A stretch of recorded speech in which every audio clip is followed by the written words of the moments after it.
All right, so let's talk about the GINA guidelines, the GINA 2026 guidelines in asthma for adults.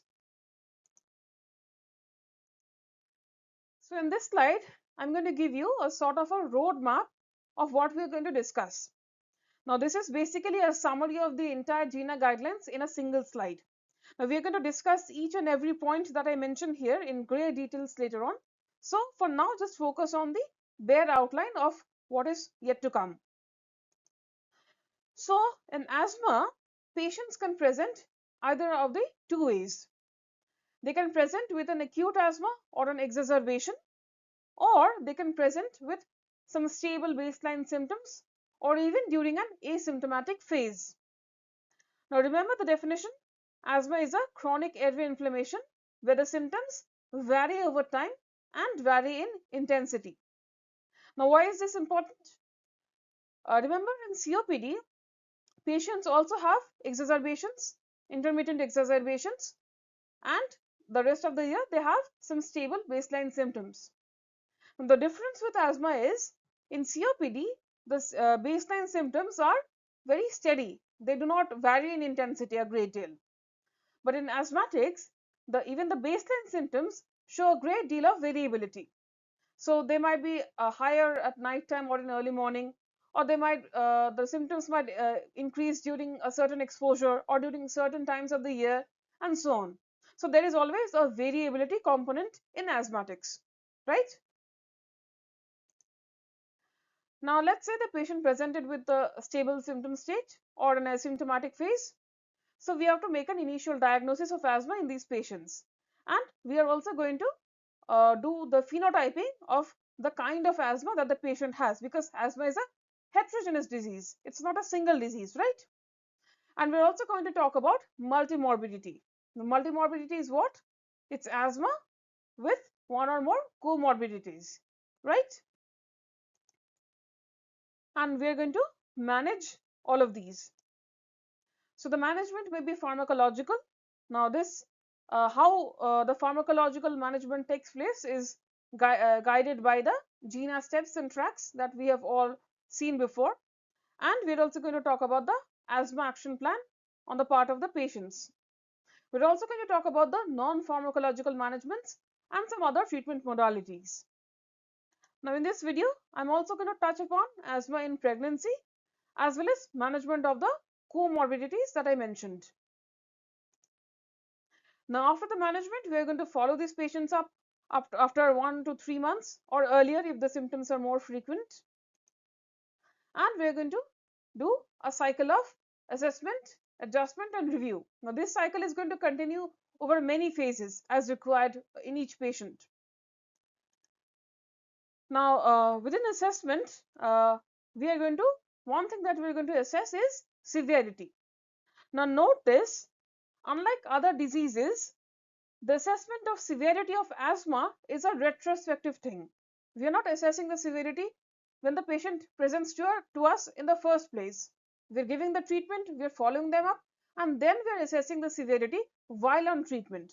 Now, there are definite definitions as prescribed by GINA on what's a mild, moderate, or severe asthma. We are going to discuss them in details later on. And even within severity, we have to figure out if it's just a difficult to treat asthma or an uncontrolled asthma, or if it's truly a severe asthma. And within severe asthma, we are going to discuss biologics and remission while on biologics, and how to step down, right? Now coming this side again, assessment, adjustment, and review. If the goals of management of asthma are met, we are going to step down therapy. If they are not met, we are going to step up. And by step up, I mean I'm talking about the GINA steps. And some patients will show remission. Now, asthma has no cure. So, what exactly is remission? That we are going to detail in a separate slide. Now, coming to the other side, what if the patient presents to a healthcare facility with acute asthma or an exacerbation in the first place? So the patient has never come to you before. The first time the patient with asthma is presenting to you is while an exacerbation, right? So in these patients, we're going to do the history and physical exam, and if that is suggestive of an asthma exacerbation, we're going to try to document the lung function in either by a peak flow meter or by a spirometry in the first place, because remember, this is the first episode, the first time that the patient is presenting, and we're going to try to do this in every patient unless it's a life-threatening emergency or life-threatening exacerbation, right? And we're going to give the management as per severity. Now there are algorithms for these. I'll discuss them later on. And if the patient has both asthma and anaphylaxis, the anaphylaxis part is has to be treated first with epinephrine. That has also been mentioned in the guideline. And of course, there are, after the initial management, there are some discharge criteria and guidelines on what to prescribe as an ongoing treatment after discharge following an exacerbation. And of course, there's a follow-up of these patients. So this is in short the entire guideline in one slide. Now in this particular video, I'm not going to discuss these parts, the severe asthma biologics part and as well as this acute asthma or the exacerbation part. These two I'm going to cover in part 2 of this GINA 2026 series. In the part 1, I'm going to cover the rest of the guideline. So let's come to the initial diagnosis, the phenotypes and the multimorbidity. Now this is about, we are talking about the patients with either a stable symptom phase or an asymptomatic phase. So let's talk about the initial diagnosis of asthma in adults, and this is the same as the initial diagnosis of asthma algorithm in adolescents as well as children 6 to 11 years. So first of all, we're going to ask the question, are the symptoms or the history or the examination typical of asthma? Now from the definition itself, we know that the typical asthma symptoms are wheeze, shortness of breath, cough and chest tightness. Now these symptoms are present in a lot of other diseases as well. So along with these, we have to check if these are present or not. So asthma is likely if the symptoms vary over time or vary in intensity. Like I mentioned before, there has to be a variability component. Or if the symptoms are worse at night or on waking, or if they're triggered by exercise, laughter, allergens or cold air, if they occur or worsen with viral infections, or this is very distinctive of asthma, if they worsen after stopping exercise. Now, there are many diseases or conditions where the symptoms worsen during exercise, but asthma is a typical condition where the symptoms will worsen after stopping exercise, right? Now, asthma is less likely if there is a chronic sputum production or if the shortness of breath is associated with dizziness or a lightheadedness or a peripheral tingling. If there is chest pain, now chest tightness is suggestive of asthma, but chest pain is suggestive of something else. If there is exercise-induced dyspnea, that is shortness of breath while in exercise with a noisy inspiration, or if there is a localized wheeze. In countries like India, there is a high prevalence of diseases like TB, and so a localized wheeze might be due to a TB or a post-TB sequelae, right?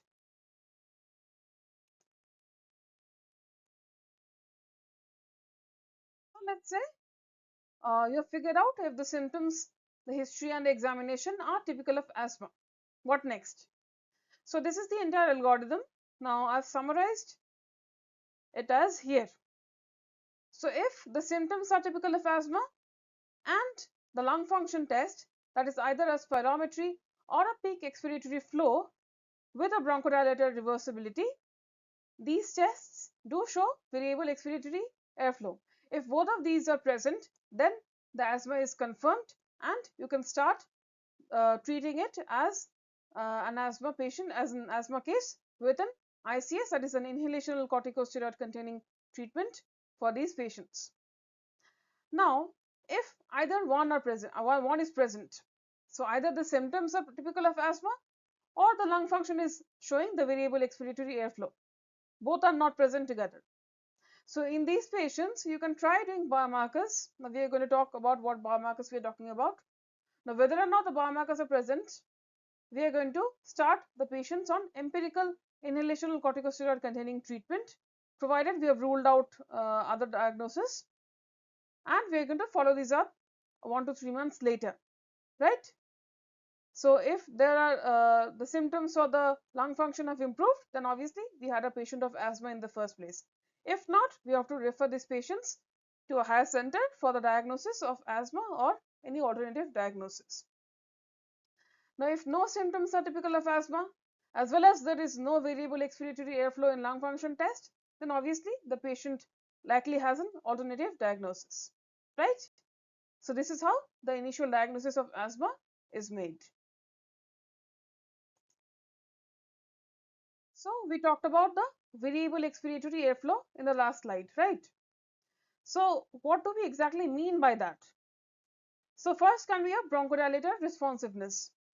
So we will do the spirometry or the peak expiratory flow. We are going to do it before giving a bronchodilator and after giving a bronchodilator, and we are going to check for the change. So an increase in FEV1 or FVC by more than equal to 12% and more than equal to 200 milliliters is suggestive of asthma, and more than 15% and 400 milliliters is even more confirmatory for asthma. And if spirometry is not available, we might take an increase in peak expiratory flow more than equal to 20%. Now remember, the ERS-ATS criteria is of a bronchodilator responsiveness is an increase in FEV1 or FVC by 10% of predicted value. Now this year GINA has mentioned that this criteria is not useful in diagnosing asthma because this leads to underdiagnosis, particularly in young males. So we are going to use the 12% and 200 ml criteria, right? Now we might also check the daily peak expiratory flow variability over 2 weeks, and if the average daily diurnal variability is more than 10%, then that is also a sign of variable expiratory airflow. Or we might give some ICS containing therapy and we check the response after 4 weeks. If again there is an increase in FEV1 by 12% and 200 ml or a peak flow meter by 20% after 4 weeks, then that is also suggestive of a VEA. Now we can also do a bronchial provocation test. So bronchial provocation means we are provoking the bronchial tree by something, and there will be a fall in the lung function. So there might be a fall in FEV1 by more than equal to 20% with a standard dose methacholine, or more than equal to 15% fall with standardized hyperventilation, hypertonic saline, or a mannitol challenge, or fall by more than 10% and more than 200 ml with standardized exercise. So either of these can diagnose the variable expiratory airflow, and in fact this is bronchial provocation test is even a more sensitive test for asthma than the bronchodilator responsiveness testing. Now remember, in pregnant patients we are going to avoid any form of bronchial provocation testing, right? Also we can check between visit variability. So a variation of FEV1 by more than equal to 12% and more than equal to 200 ml, or a peak expiratory flow by more than 20% between visits of an asthmatic patient is also suggestive of a variable expiratory airflow. And for type 2 biomarkers, we might do a pheno. Pheno is what? The fractional exhaled nitric oxide. If it's more than 50 parts per billion, or there is raised blood eosinophils, these support a type 2 asthma, but they do not confirm or exclude the diagnosis. Now let's talk about the type 2 biomarkers as well.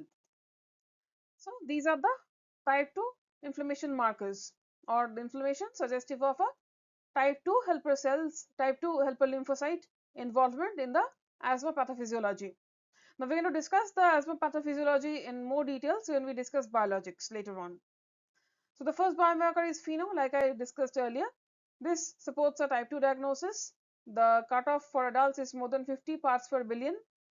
They could be, we could use blood eosinophils if it's above the national or regional reference range. That also supports a type 2 diagnosis. We might use sputum eosinophils if it's more than equal to 2%, or we can even check for the total serum IgE or IgE specific to some relevant allergens, right? So this IgE, raised IgE determines if there is a presence of an allergic phenotype of asthma, and we can give anti-IgE therapy that is omalizumab, to these patients if these patients have a severe allergic asthma. So all the patients with in general with type 2 inflammation respond to corticosteroid containing therapy, right? So let's talk about the asthma phenotypes. Now, asthma is a heterogeneous disease as mentioned in the definition that I discussed before, right? So there will be different underlying processes and different clinical features. Now, if we are segregating the asthma patients based on the clinical features, that's known as the phenotypes. And if we are segregating the patients based on the underlying pathophysiology, then those are known as endotypes. Now, we'll discuss endotypes in severe asthma when we discuss biologics. Now, coming to phenotypes, there could be allergic asthma, a non-allergic asthma, a cough variant or a cough predominant asthma, an adult onset or a late onset asthma, asthma with persistent airflow limitation, and asthma with obesity. Now, these are the ones that GINA 2026 mentions. Now, allergic asthma is the asthma that is mediated by IgE, right? Non-allergic asthma, it's not associated with allergy, but this could be due to a neutrophilic inflammation, a eosinophilic inflammation, or a postgranulocytic inflammation. And the cough variant asthma is where the cough is the only symptom or the most predominant symptom, right?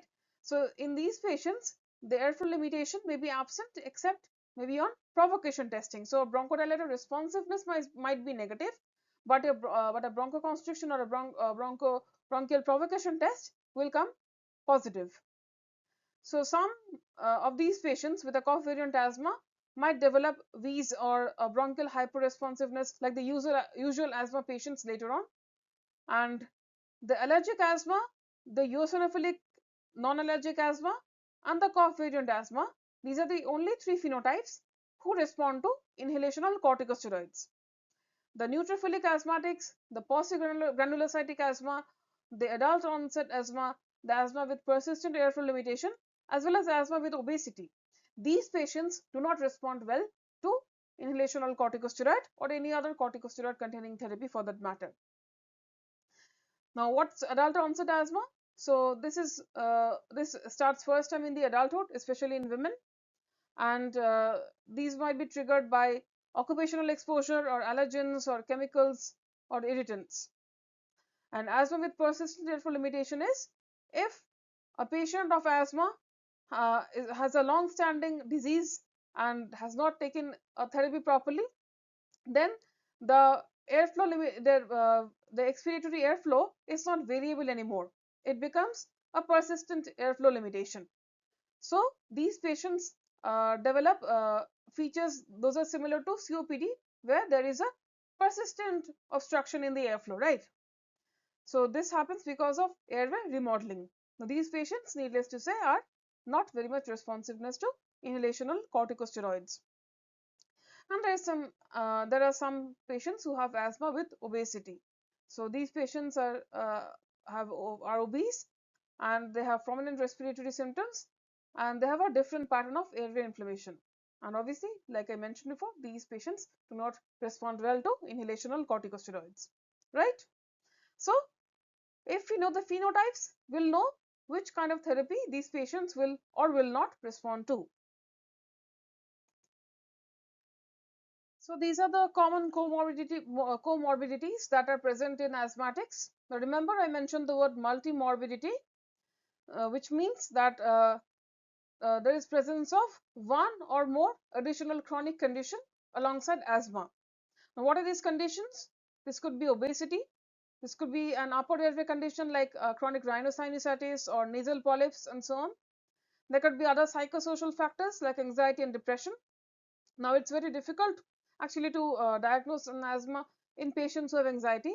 So proper referral to psychiatry is also necessary in these patients to distinguish between the two.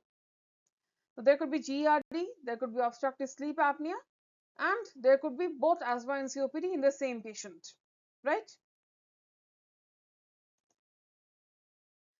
So now we come to the management.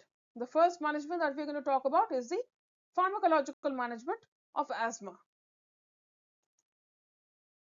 So let's come to the GINA tracks and steps for adults. So there are two tracks, track 1 and track 2. We can choose either one, but track 1 is preferred by GINA. Track 1 has a single inhaler, the ICS formoterol. ICS is inhaled corticosteroid. So ICS formoterol is used both as the maintenance therapy as well as the reliever here. While in track 2, there are two inhalers required, and the reliever here is a SABA based reliever. A SABA is a short acting beta 2 agonist, right? So in step 1 and step 2, for track 1, there is no maintenance therapy required. There is only an anti-inflammatory reliever, which is an as needed low dose ICS formoterol, right? So whenever the patient has symptoms, they'll take an SOS low dose ICS formoterol. Now coming to step 3, from step 3 onwards, the patients do require a maintenance therapy. So the maintenance therapy for step 3 is a low dose ICS formoterol. For step 4 is a medium dose ICS formoterol. And in all of these, the reliever is an as needed low dose ICS formoterol. For step 5, we might add a LAMA, or that is a long acting muscarinic antagonist, or we may refer for assessment of the phenotype of asthma and see if the asthma is actually not something that will respond to corticosteroids like I mentioned earlier. We might try a high dose maintenance ICS formoterol in these patients, and of course we have to consider biologics in these patients. Now we'll discuss biologics in details later on. Coming to track 2, for step 1, like track 1, here the patient does not need any maintenance therapy. They only need an anti-inflammatory reliever, which is a as needed low dose ICS SABA. So if the reliever that the patient is using is only SABA, that is salbutamol say, then whenever the patient is taking SABA, he or she also has to take an ICS, that is an inhalational corticosteroid. So that is why it is written ICS SABA in combination or in separate inhalers, right? In step 2, the patient has to take a regular maintenance of a low dose ICS, that is an inhalational corticosteroid, and the reliever is an as needed low dose ICS SABA, or if not available, only SABA. So as the patient is already on a maintenance ICS, we can give the reliever as an only SABA containing inhaler can be used for the reliever for these patients who are on maintenance ICS, right? So only SABA patient will never get only SABA. Whenever SABA is taken, patient will take ICS in step 1, and in step 2, the patient is already on regular ICS therapy. So as a reliever, the patient can add on a SABA. Step 3 is a low dose maintenance ICS LABA, that is a long acting beta 2 agonist, right? So this could be something other than formoterol. So step 3 is low dose maintenance ICS LABA, and the reliever is again as needed low dose ICS SABA, and if this is not available, as needed SABA. Step 4 is medium dose maintenance ICS LABA. Reliever is again the as needed low dose ICS SABA, and if not available, as needed SABA. And step 5 is the same as the step 5 in track 1. We could consider adding a LAMA. We could refer for assessment of the phenotype. We could try a trial of high dose maintenance ICS LABA, and we could consider biologics in these patients, right? Now remember that ICS formoterol is the only ICS LABA that can be used as an anti-inflammatory reliever. So that's why even in step 3 and step 4 of the track 2 of GINA, even though the patients are on ICS LABA, the same inhaler cannot be used as an SOS anti-inflammatory reliever in terms of exacerbations, right? So for that we need to give either an ICS SABA or SABA, right? So I hope the entire tracks and steps are clear from this slide. Now coming to LAMA, there has been a new updated evidence on the triple therapy, that is ICS LABA LAMA, that is budesonide formoterol glycopyrronium. There has been a new updated evidence in the current GINA guidelines. So this triple drug combination, budesonide formoterol glycopyrronium, is used in patients with uncontrolled asthma despite a medium dose ICS-LABA. And in terms of reduction of severe exacerbations, obviously biologics have a greater role in reducing the severe exacerbations than this triple drug. But if the patient is not eligible for biologics for any reason, or if they cannot afford it, let's say, then triple therapy may be useful, right? Now remember I mentioned low dose ICS-SABA or ICS-LABA, medium dose and high dose. So this is what I mean by a low, medium and high dose in case of each of these inhalational corticosteroids. So I'm not going to read through all of these. You may take a screenshot and use it accordingly. Now, which patient gets put on which step, right? So that depends on the patient's clinical profile or the symptoms. So if there are infrequent symptoms, that is less than twice a month, and there are no exacerbation risk factors, now we'll come to what are exacerbation risk factors. So if there are no exacerbation risk factors and symptoms less than twice a month, then if we are using track 1, then we can go for steps 1 and 2, that is only as needed low dose ICS formoterol. And if you are using track 2, as needed low dose ICS-SABA, or a low dose ICS is taken whenever SABA is used. So this is the approach for these patients. Now if the patients have infrequent symptoms, but these are more than equal to 2 times per month, but less than 4 to 5 days a week. So track 1 again same, only step 1 to 2 as needed low dose ICS formoterol. And for track 2, it's a step 2 treatment. So here onwards, the steps keep on increasing. So for persistent symptoms, that is symptoms for most days, that is more than equal to 4 days per week, or if the patient is waking at night more than once per week, or if the patient has a low lung function, then the patient gets put on the step 3 treatment of both track 1 and track 2. If the patient is highly symptomatic, that is daily symptoms, and the patient is waking at night more than equal to once a week, and there is low lung function or a recent exacerbation, then the patient gets put on a step 4 therapy in either track 1 or track 2. If there is an acute presentation, so we do not know if that is a baseline symptom or whether that is an exacerbation, right? In case of an acute presentation, so we'll treat it as an exacerbation. So we'll treat it as an exacerbation first, and then we'll put on the patient on step 3 or step 4 maintenance and or anti-inflammatory reliever therapy or MART therapy, right? And if you're using track 2, then we treat the exacerbation first, and then we commence the therapy on step 4 maintenance ICS-LABA. And if the patients are still uncontrolled on step 4, then we obviously go for step 5 therapy in both track 1 and track 2 managements, right? So these are the clinical profiles and their corresponding steps in each of the tracks of GINA 2026 for asthma in adults.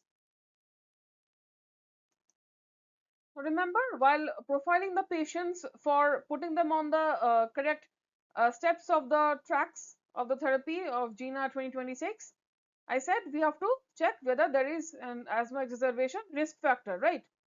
So these are the risk factors. One is if the patient has uncontrolled asthma symptoms, or if there has been an exacerbation history of more than equal to 1 severe exacerbation in the previous year. Now we'll discuss what's a severe exacerbation when we discuss severe asthma, acute asthma later on. Or if there is any history of intubation or admission to an ICU due to asthma, or if the patient has a poor perception of airflow limitation. So if the patient does not know how to perceive an airflow limitation, he or she might not take an SOS therapy, right? So these patients are more prone to developing an asthma exacerbation. The second risk factor is the medication related factors. The first one is the SABA overuse, which is a dispensing of 3 or more 200 dose canisters per year. So this is more than this averages to more than daily use. or there is more than or equal to 1 canister use per month. So these are associated with increased mortality in asthma. Or if there is inadequate ICS therapy, or if there is a lack of a written asthma action plan. We will talk about what's an asthma action plan later on. The other risk factor is medical comorbidities. We have mentioned what are the comorbidities: obesity, chronic rhinosinusitis, GERD, food allergy, and even pregnancy. Many patients often have exacerbations during pregnancy. The physiological inflammatory markers. The first one is lung function. So if the initial FEV1 is less than 60% of the predicted value, or if there is a high bronchodilator responsiveness, so that's a predictor of asthma exacerbation. And also type 2 markers. If there is a raised eosinophil or high fractional exhaled nitric oxide, and is FeNO, the risk of an exacerbation is higher if both are positive in a patient. Now coming to environmental and lifestyle risk factors: smoking and vaping, exposure to allergens and pollutants, and extreme weather changes. And also there are psychosocial and socioeconomic factors like presence of depression, anxiety, and other low socioeconomic, coming from a low socioeconomic background where affordability of treatment is the issue, and so on, right? So these are the exacerbation risk factors. So let's come to the non-pharmacological management of asthma. So these are the non-pharmacological strategies. The first one is smoking cessation and avoiding exposure to smoking. So not only the patient is asked to stop smoking and vaping, the patient is also asked to avoid a second-hand smoke, or to avoid smoking in a closed space like in cars or rooms. Physical activity is encouraged, and in the patients who have an exercise-induced bronchoconstriction, a warm-up or a low-dose ICS formoterol or SABA is often useful. And in patients who have breathlessness or a low exercise tolerance, a pulmonary rehabilitation may be useful. The weight management is encouraged because, like I mentioned before, managing asthma in obese patients is very difficult, and a healthy diet is encouraged as well. Now, an avoidance of allergens in all patients of asthma is not recommended. However, for known sensitization to particular allergens, avoidance to those might be useful. And patients are encouraged to use clean heating or cooking fuels, and proper venting should be there to expel out the pollutants. And screening for occupational asthma, that is the work related exposures, should be done, and appropriate avoidance of those sensitizers should be done as much as possible. Now coming to breathing exercises, these do not increase the lung function or reduce the exacerbation risk, but they might improve the symptoms and increase the quality of life. Now if the patient has specific triggers like using NSAIDs or beta blockers, these have to be stopped, and stress management is encouraged.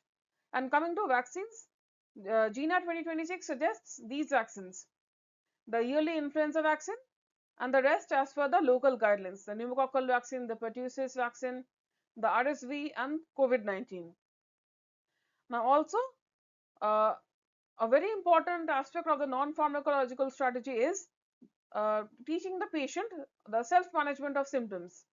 So the patient is if the patient is taught to self-monitor symptoms or the peak expiratory flow, or if the patient is given a written asthma action plan, and if there is a regular review done for the inhaler technique and all, so these contribute a lot to the proper management of asthma, right? So from the non-pharmacological point of view, let's talk about a few stuff. The first one is the inhaler technique. So the inhaler can be a dry powdered inhaler or an MDI, or the metered dose inhaler. So a dry powdered inhaler is not suitable for everyone. So the patient who has a severe asthma or an uncontrolled asthma or an exacerbation, for these patients the inspiratory effort is not adequate.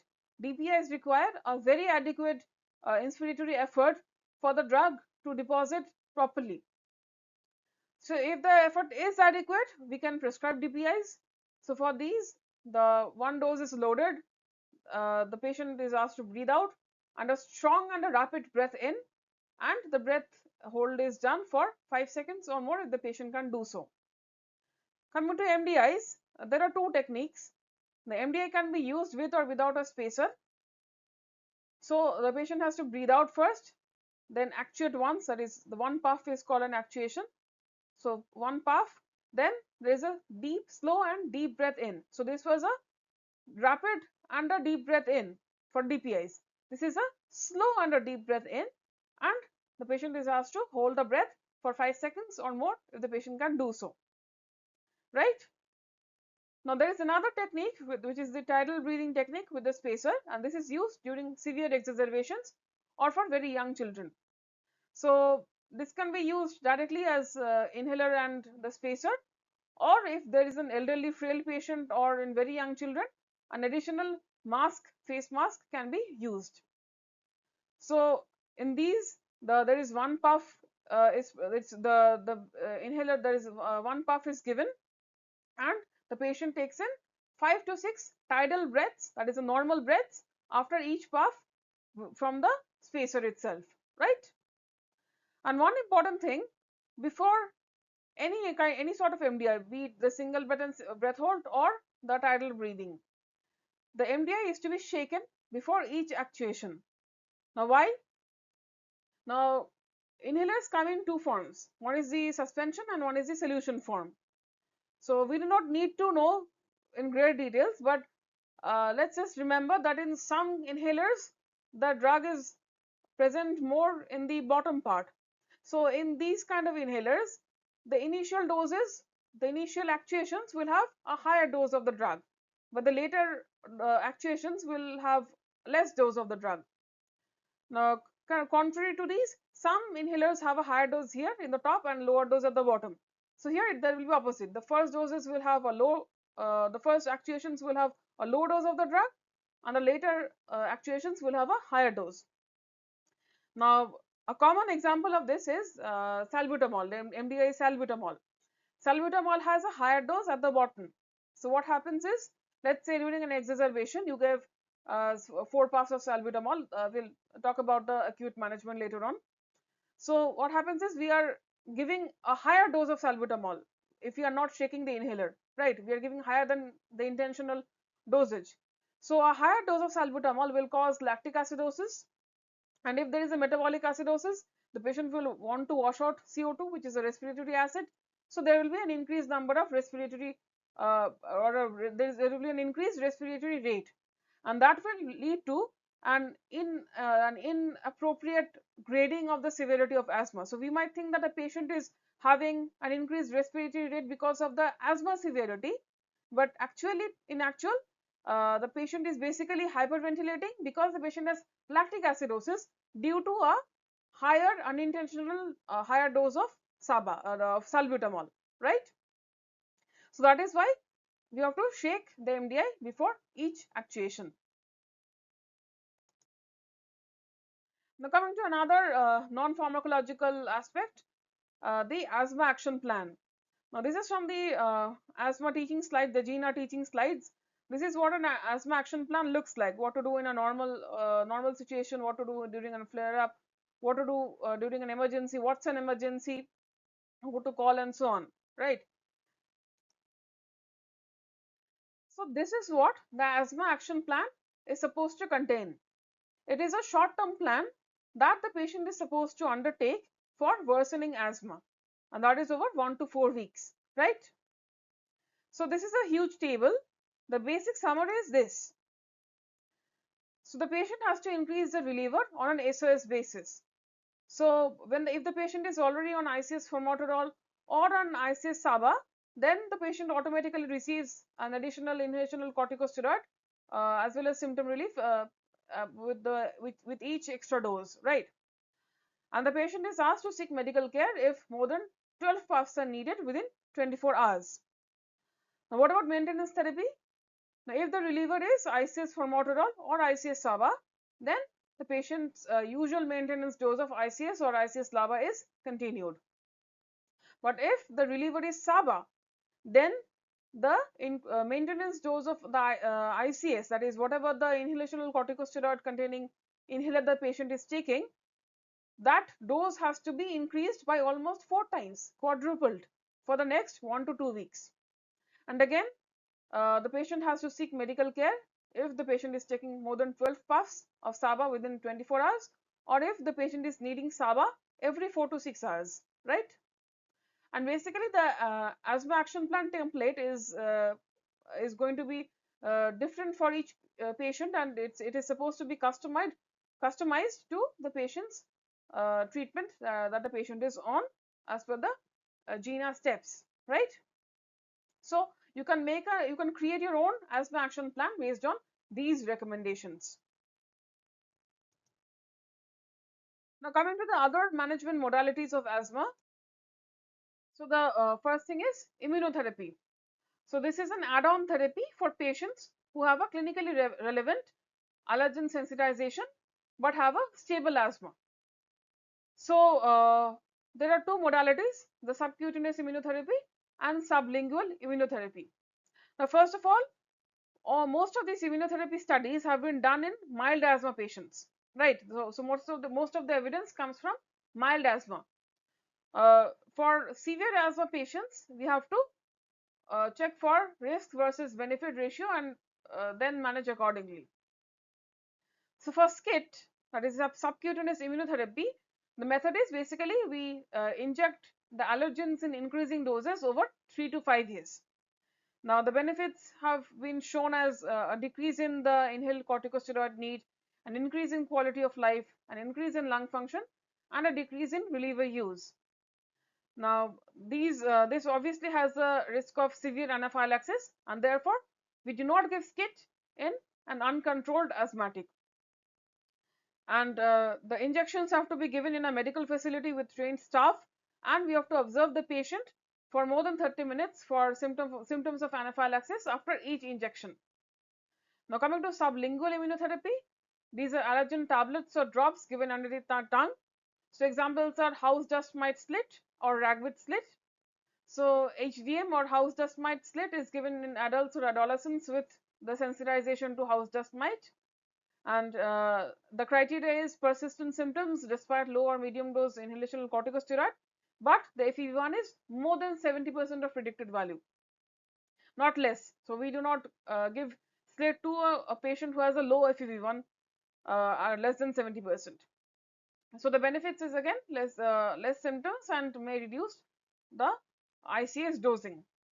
Ragweed slit is given in children who are sensitized to ragweed before and during the ragweed season, and only in patients who have an FEV1 more than equal to 80%. So slit is not given in patients with a low FEV1. Now coming to the safety issues, there have been serious adverse events in less than 1% for slit, and these are usually mild. The adverse events are usually mild and transient oral or GI symptoms, right?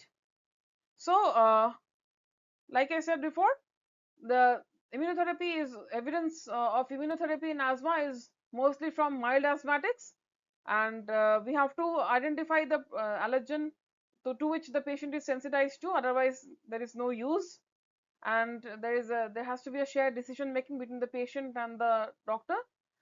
And slit is not recommended as a prevention of asthma in the first place, right? So the other two modalities are the bronchial thermoplasty and vitamin D. So bronchial thermoplasty is what? This is basically we take in a bronchoscope into a patient of asthma, and we give radiofrequency treatment to the airways so that the radiofrequency ablates the hypertrophied smooth muscle of the airways, right? And we do it via 3 bronchoscopies. So the effects are shown as a reduction in severe exacerbations over the long term, not short term. In short term, the exacerbations actually increase. A recent sham controlled trial of our bronchial thermoplasty, sham controlled means they took 2 sets of patients. In one set where they just put in the bronchoscope and did nothing, and in other set they put in the bronchoscope and did the bronchial thermoplasty. So in that kind of a trial, it was shown that bronchial thermoplasty is mostly a placebo type therapy, and there are no improvement in symptoms or lung function in the sham group, right? So more data is needed actually on this.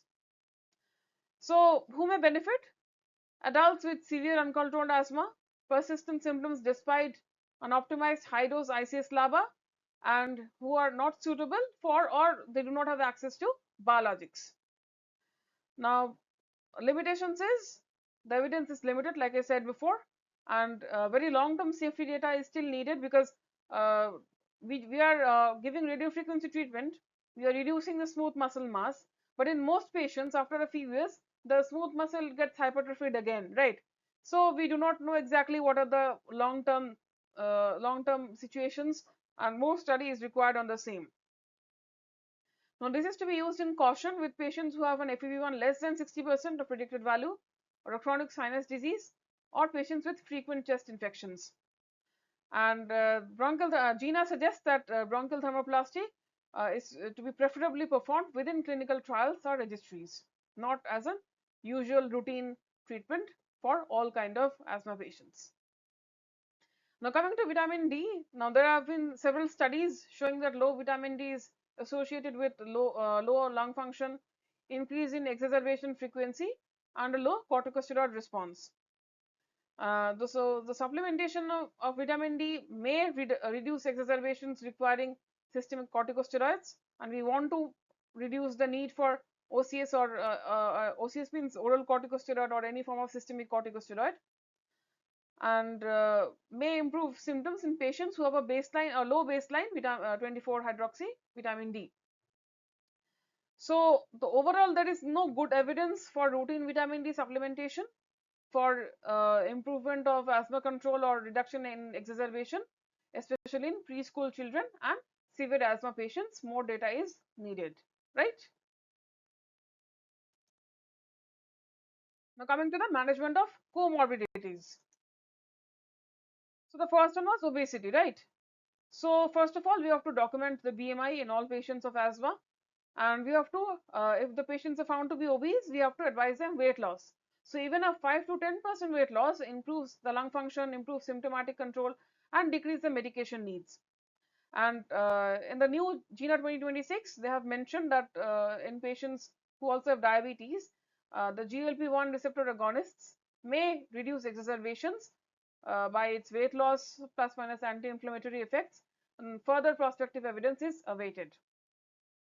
Now, if the patient has upper airway conditions like rhinosinusitis, the patient can be treated with intranasal saline or intranasal corticosteroids or oral antibiotics when indicated.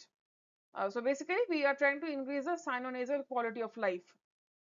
For nasal polyps, so this is a marker of a type 2 high inflammation, as I mentioned before, and these patients may be eligible for biologics, specific biologics. We will discuss that later on. Now coming to psychosocial factors, so anxiety and depression are commonly associated with asthma, and these patients also have a reduced treatment adherence. So these patients have to be sent to psychiatrist for mental health assessment as well as cognitive behavioral therapy. Now coming to GRD, so if the patient has an asymptomatic GRD, there is no evidence in treating the same for asthma control.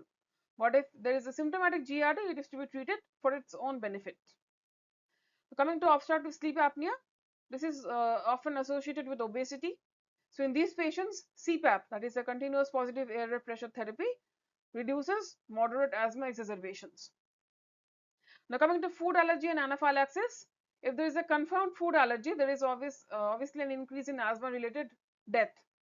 So these patients have to strictly avoid the food that the patients are allergic to, and they also should have a written anaphylaxis action plan in addition to the asthma action plan, and these patients should preferably have access to the EpiPen, that is epinephrine that comes in a pen format. Now if the patient has asthma and COPD overlap, now this is more common in smokers and older adults. So for the asthma part, these patients do need an ICS containing therapy, and we have to add a LABA or a LAMA if needed for symptom control. So for asthma-COPD overlap, we are not going to restrict an ICS. We are not going to deprive the patient of ICS ever.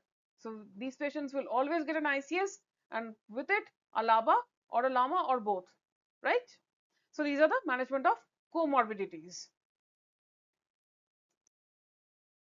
So let's come to asthma in pregnancy. So the key principle is the benefits of good control of asthma during pregnancy outweighs the medication risks. And if there are there is a poor control of asthma, or if there are asthma exacerbations during pregnancy, that increases maternal as well as fetal complications. So for diagnosing, we have to ask all pregnant or the women planning pregnancy, we have to ask all of these women about their asthma history. And during pregnancy, I mentioned before, bronchodilator responsiveness testing is allowed, but bronchial provocation testing is contraindicated. We do not want to deprive the fetus of oxygen in any condition. Now, if the asthma is suspected but it's unconfirmed, then we start ICS containing therapy anyway, and we defer further testing until postpartum period.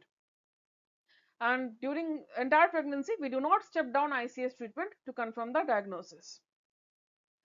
Now, in asthmatics during pregnancy, 1/3 of these patients worsen, 1/3 actually improve, and 1/3 remain unchanged. I'm talking about the asthma part. Now, if exacerbations happen, they are common in second trimester, and a poor control of asthma is associated with an increased risk of preeclampsia, a preterm birth, low birth weight, perinatal mortality, and so on.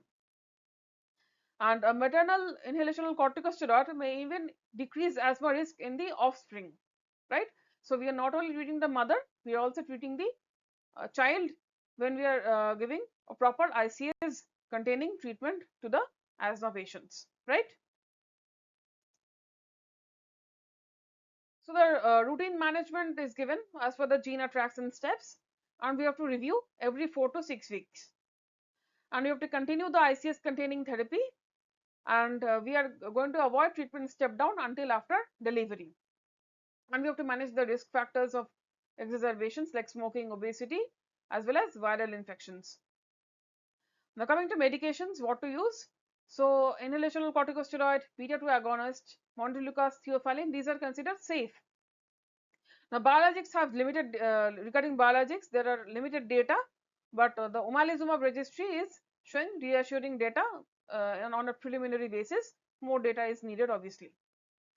Now coming to oral corticosteroids, now these are usually avoided, but if the patient has severe exacerbation, these have to be used, because a fetal hypoxia risk is a worse risk than the side effects caused by OCS, right? So what about exacerbations on labor?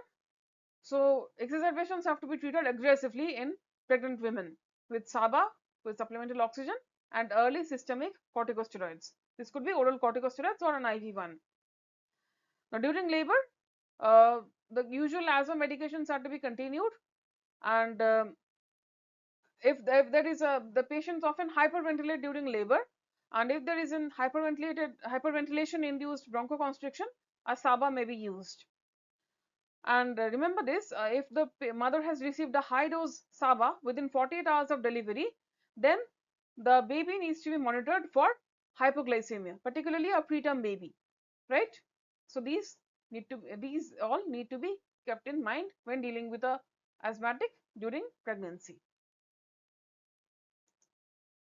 So let's say the patient has come with the asthma only during an asymptomatic phase or during the baseline symptoms. We have made the initial diagnosis, we have given the initial treatment. What next? So first of all, what are we aiming towards? Why are we treating the asthma patients? What are our goals? So there are some population goals and there are some individual patient related goals. Now as physicians, these are what we are bothered with. So the first thing is a long-term symptom control, and the second one is long-term risk minimization, right? So the long-term symptom control means the patient should have few or no asthma symptoms after treatment. no sleep disturbance due to asthma, and unimpaired physical activity. And what do we mean by long-term risk minimization? There should be no exacerbations. There should be an improved or a stable personal best lung function from what the patient came to us with. No need for maintenance oral corticosteroids and no medication side effects, right? Now remember that patient goals might differ from the medical goals. And second thing is, we say few or no asthma symptoms, right?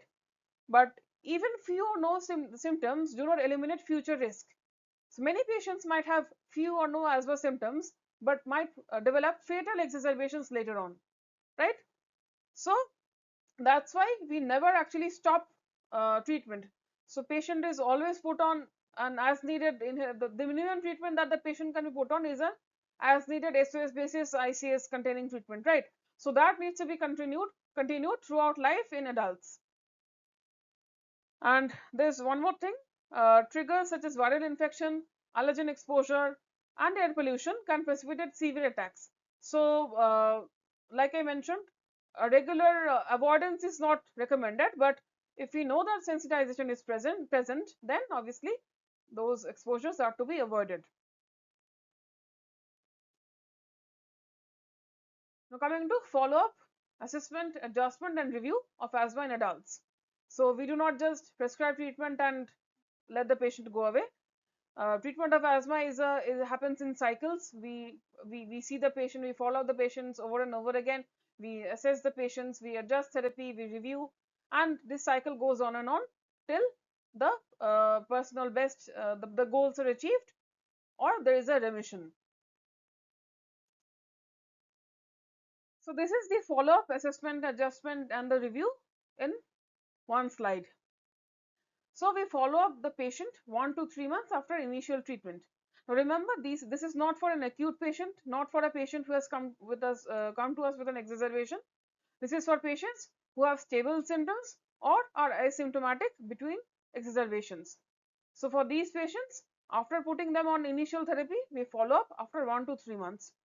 We might plan more frequent visits if there are uncontrolled symptoms. So for the assessment part, we see asthma control, that is what is the current status. We assess the future risk of adverse outcomes. We assess the asthma severity, and we assess the treatment issues and other patient factors. Now the asthma control, for the asthma control, we check for the daytime symptoms. We check if there is any nighttime awakening due to asthma, what is the frequency of reliever use, and if there is any presence of activity limitation. Now for this, there are some questionnaires available. The ACT, that is the asthma control test, the ACQ or asthma control questionnaire, and CAT is the chronic airways assessment test is used both in asthma and COPD to check for the general health of these patients, right? Now coming to assessment of future risk of adverse outcomes. So these involve taking a history of previous exacerbations, checking for poor adherence, an incorrect inhaler technique, overuse of reliever, smoking or other exposures, a low lung function, comorbidities, and medication side effects. Now, there's another thing we assess, and this is the severity. Now, like I mentioned before, unlike in other diseases, in asthma, the assessment of severity is a retrospective thing, right? So, this reflects the minimum treatment needed to achieve good control and prevent exacerbations. So GINA defines a mild asthma as a patient who is well controlled on low intensity treatment, right? And moderate asthma who requires a low or medium dose maintenance ICS LABA to achieve control. And severe is a patient who has uncontrolled asthma despite optimized high dose ICS LABA and management of other factors, or if the patient worsens when the high dose treatment is reduced. So these are the definitions given by GINA. However, in day-to-day practice, we often see that patients who have less frequency of symptoms are labeled as mild or moderate. That is incorrect, right? Because even a patient who has a low frequency of symptoms can present with fatal exacerbations later on, right? So that is not really a proper criteria for mildness. That is why GINA actually discourages the usage of these words mild and moderate. Now, severe is obviously used. We have a separate entity called severe asthma from GINA's perspective, and there is a separate algorithm for the management, for diagnosis and management of the same. We'll discuss that later on. But for all practical purposes, we are going to avoid using the terms mild and moderate asthma, right? And as I said, this assessment of severity is to be done on a retrospective basis after the patient has been on appropriate treatment for several months. Now, coming to assessment of treatment issues and patient factors. Now, we might again confirm diagnosis, check inhaler technique, assess adherence and barriers to therapy, evaluation of side effects, and the discussion of patient goals and preferences. Like I mentioned before, the patient's goals might differ from the medical goals. Now, coming to adjustment of treatment. Now, adjustment of treatment requires adjustment of treatment both of asthma as well as the comorbidities, right? Now, coming to treatment of asthma, before stepping off a treatment, we have to confirm whether the symptoms are indeed due to asthma, if the patient has a correct inhaler technique, or if the patient is properly adherent to the inhalers, and the triggers, patient is not exposed to triggers, and the comorbidities are managed appropriately. So if we have checked all these and still the patient has uncontrolled symptoms, we step up the treatment as per the GINA steps, right? So we step up, that is increase the intensity of treatment, or the dosage of the drugs that are being prescribed to the patient. Now, if the symptoms are managed, or if they are in good control after treatment, we might consider step down. So this is done after 2-3 months of good control, and we aim for the lowest effective ICS containing regimen, right? Now, we do not completely stop ICS in adults and adolescents, like I mentioned before, because even a patient with a even with a patient with a very low frequency of symptoms, or maybe even asymptomatic phases, can eventually develop a fatal exacerbation. That's why we do not absolutely abandon an ICS containing treatment. We step down to the lowest effective ICS containing step. So that could be a step 1 treatment with only an SOS anti-inflammatory reliever therapy, right? What do we review? We review the symptoms, we review exacerbations, side effects of the treatments, the comorbidities, the lung function. So if the patient has still not undergone biomarkers, we might consider those as well, and patient's caregivers satisfaction, right? Now also we support patient's ongoing self-management, that is providing proper asthma education to the patient, telling them about the symptoms, how to recognize their symptoms and exacerbations, the correct inhaler technique, and we have to encourage adherence to the inhalers, and we have to identify and reduce triggers or exposures, and obviously, like I mentioned before, a written personalized asthma action plan, right? So in every visit we have to do this, assess, adjust, review cycles over and over again till the patients till we have reached the goals of management of asthma that I mentioned before. Now, what is remission of asthma? So asthma is not a curable disease, right? Asthma can be controlled. So what do we mean by remission exactly? So there could be a clinical remission or a pathophysiological remission. A clinical remission means that the patient does not have asthma symptoms and exacerbations over a prolonged period of time. So no signs and symptoms of asthma. And what is a pathophysiological remission? It means there's obviously a clinical remission.